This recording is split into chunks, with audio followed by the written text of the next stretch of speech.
pasa, lo único que, digamos, el diario está encuadernado en unos... El formato del diario era de este tamaño, ¿no? Vos por una escalera caracol, porque las que manejan la biblioteca están ya como muy viejitas, así que no pueden subir con los libros, así que eso tenés que hacerlo vos. Y la verdad que es un trabajo que vale la pena. Si lo vas a hacer, además de llevarte ropa, porque te vas a salir toda sucia, llévate los guantes, que eso forma parte del oficio, porque si no te podés contagiar algo, ¿no? Porque sabés que ahí se contamina, así que llévate varios. Bueno, ahí. Entonces, en esos años, solamente en esos años los vi cómo proliferaban los anuncios en que convocaban a los trabajadores a una reunión, por ejemplo, el viernes a las 6 de la tarde, en que uno de los dirigentes daba una charla sobre alcoholismo, digamos, sobre cómo dejar la adicción, o sobre el tabaquismo, ¿no? Esto hay mucho. O sobre, por ejemplo, la manera de encarar la lucha por los derechos, porque lo que ellos ponen mucho hincapié es, bueno, no se alcoholice porque si no su empleador no lo respeta, ¿no? Ese tipo de cosas. Trate de mantener, digamos, otro tipo de actitud, claro. Bueno,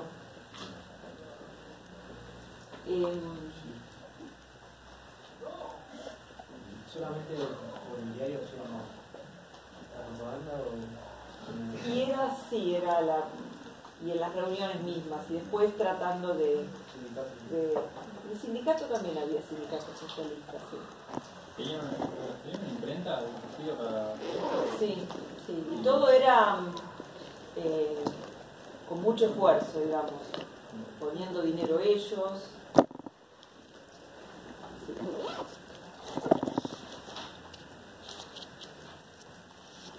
Bueno, me falta el tema político. El formato político tiene que ver con que hay un partido, que es el Partido Autonomista Nacional, que es el que monopoliza todas las elecciones, ganan sistemáticamente cada 6 años, porque utilizan la manipulación y el fraude.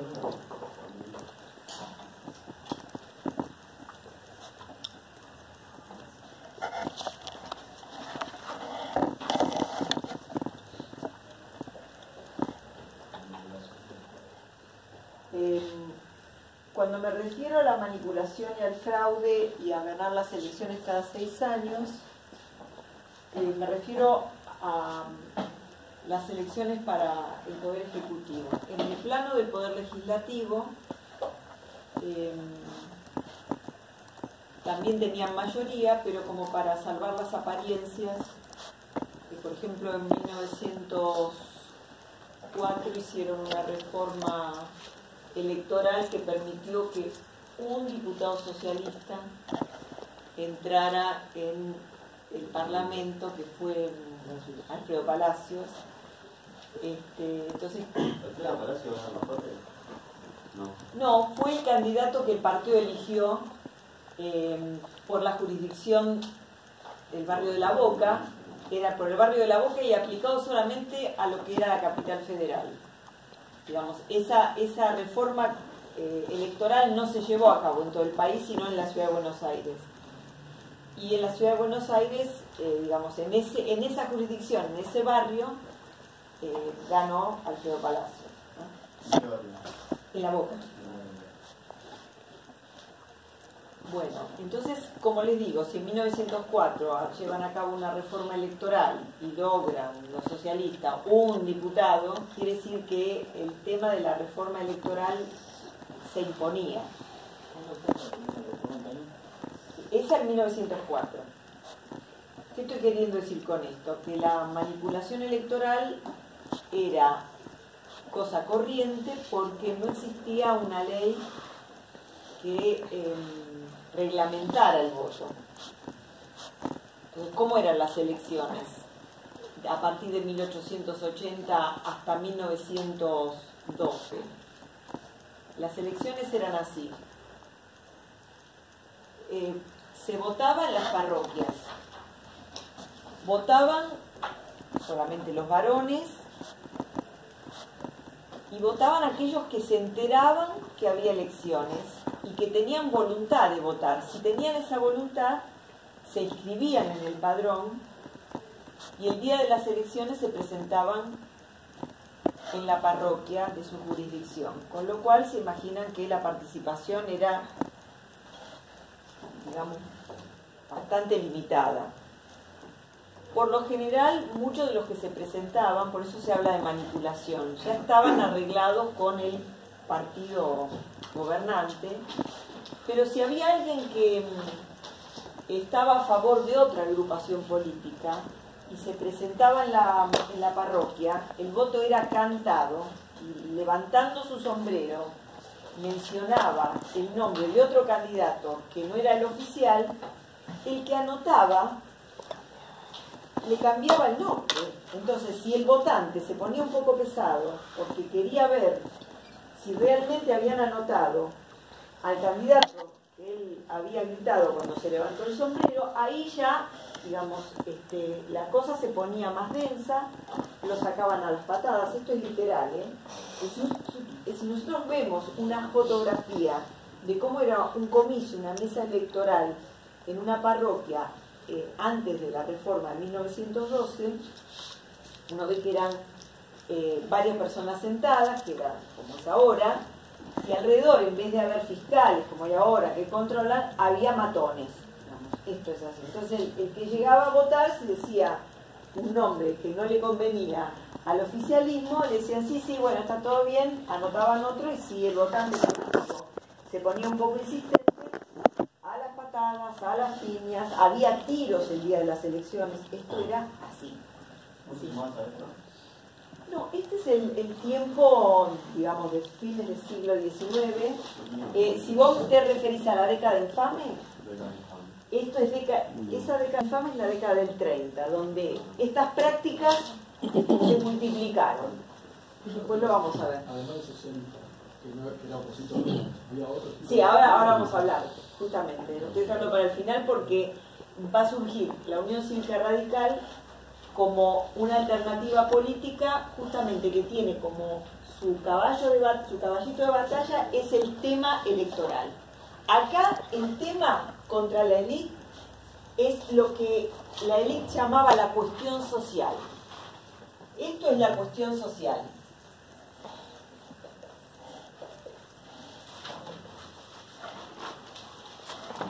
Para un sector medianamente conservador, aunque fuera una familia de clase media que no perteneciera en el formato, digamos, mental, político, bueno, ser anarquista era ser, como dijo él, era estar bordeando la delincuencia.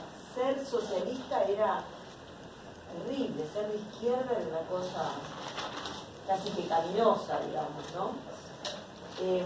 Pero esto era lo que, digamos, lo que se reclama a partir de esta problemática es lo social.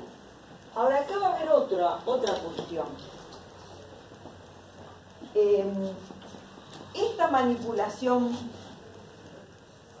política hizo surgir dentro del mismo grupo de la generación del 80 un grupo,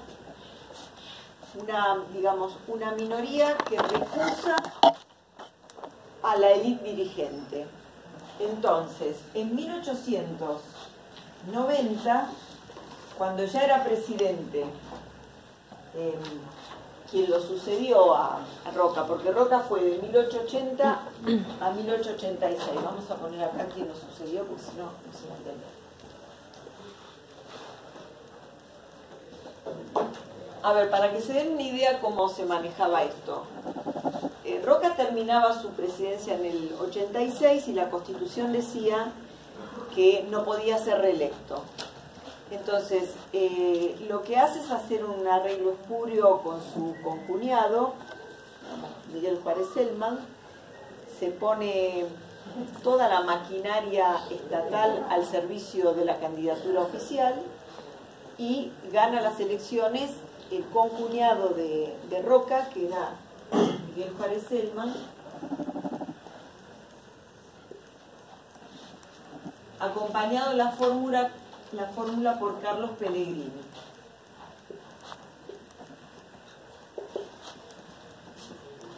Bueno, esta fórmula empieza a gobernar. El idilio con Roca dura poco y el formato diseñado por Roca cada vez se profundiza más en la figura de Juárez Celman. Me estoy refiriendo, por eso se distancia de Roca, me estoy refiriendo a centrar la política en un grupo cada vez más cerrado, a tomar medidas económicas que apuestan más a la especulación que a la producción, y esto genera un estado de crisis y de revuelta en el año 1890. En 1890 hay una crisis importante y ahí va a haber un grupo de hombres que hacen directamente una revolución. Esos hombres son Leandro Alem, acompañado por Aristóbulo del Valle,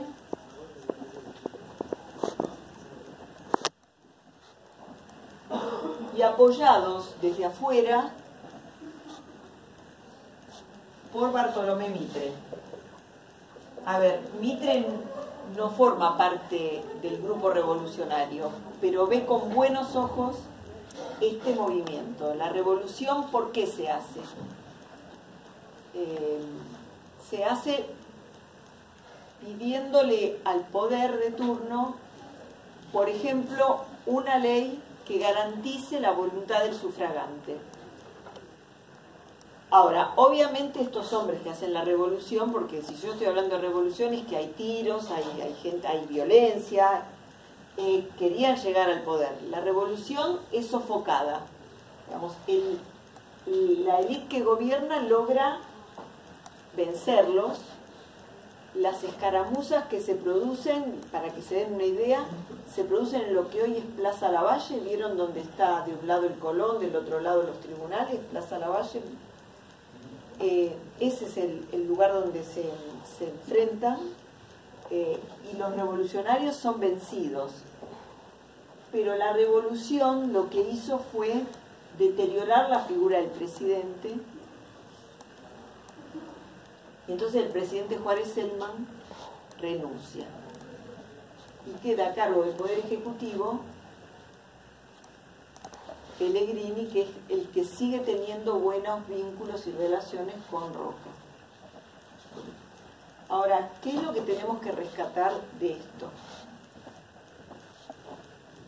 ¿De qué partido era Gabriel? Y bueno, eso es lo que voy a decir. Porque hasta este momento ellos pertenecen al PAN. Ellos forman parte del oficialismo. Ahora, lo que hacen es tomar distancia del oficialismo, por eso digo, son una minoría disidente que van a formar un partido nuevo, y a eso voy, ¿no? ¿Leandro Alem es Leandro N. Alem? Sí, la N es de...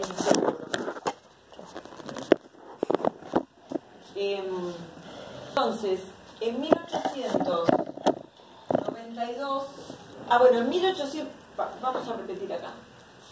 En 1890, a la par que se gesta esa revolución, aunque perdieron la revolución, se forma un nuevo partido político que es la Unión Cívica de la Juventud. Así se llama, Unión Cívica de la Juventud. Este mismo partido en 1892 se va a llamar Unión Cívica Radical. Unión Cívica Radical. ¿Qué persigue la Unión Cívica Radical? Es lograr la pureza del sufragio.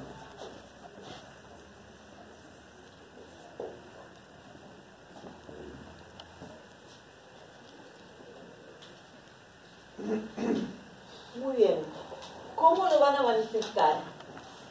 Hago una pregunta. Sí. Me llama la atención de que al hacer la escuela pública laica, pues el sufragio sigue haciendo más parroquia. Y esa es una práctica que se hacía. No había otro lugar donde... Había más. No, lo que pasa es que las parroquias eran casi el lugar que aglutinaba a los vecinos. Entonces, el barrio tenía el nombre de esa parroquia. Entonces, por eso las elecciones eran... ¿Está bien? Bueno, entonces, ¿cómo lograba la pureza o cómo perseguían este objetivo? A través de la abstinencia electoral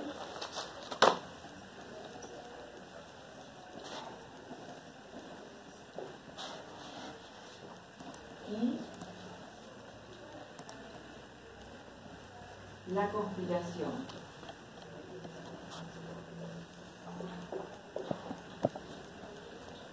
Vamos a pensar que los cambios no son de un día para el otro, y en términos, si uno lo mira desde la perspectiva de hoy, no pasaron tanto que se dictó la ley 1420 hasta que se empezaron a utilizar las escuelas para la votación, porque yo con esta explicación los estoy llevando a ustedes a entender por qué en 1912 se dictó la ley Sáenz Peña y a partir de ese momento se empieza a votar en las escuelas. No pasaron tantos años. Visto desde ahora son. ¿Sí? Bueno, entonces, ¿qué es lo que piden? ¿Qué es lo que reclaman? Que el poder instituido dicte una ley que proteja la voluntad del sufragante. Como no son escuchados, entonces se manifiestan de esta manera. Cada vez que hay elecciones, la Unión Cívica Radical denuncia las prácticas fraudulentas, pero no se presenta a elecciones, porque si se presentaban a elecciones, convalidaban un sistema que era corrupto, ¿se entiende? Entonces, denuncian y no se presentan. Abstinencia electoral. Y esto está acompañado por la conspiración. ¿Qué tipo de conspiración? Otra revolución como la que habían hecho en 1890. En general o en suma hubo tres. La de 1890, en realidad fueron tres revoluciones. Hay un libro que se llama así, haciendo alusión a estas tres revoluciones radicales, de Roberto Echeparugorda, pero es bastante viejo. Tres revoluciones, una en 1890, que fue la que gestó el partido, otra en 1893, que se la hicieron este grupo de la Unión Cívica Radical a Luis Sáenz Peña, y la de 1905, que se la hicieron al presidente Quintana. En los tres momentos, las revoluciones fueron sofocadas. Pero, a ver, ustedes imagínense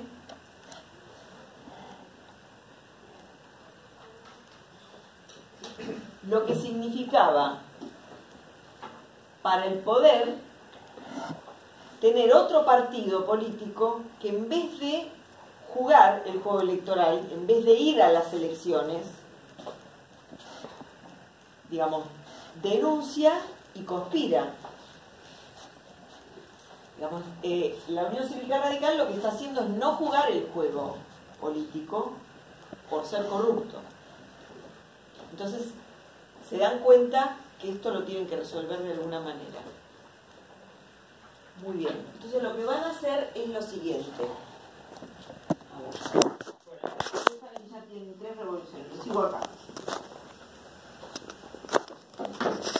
Cuando llegue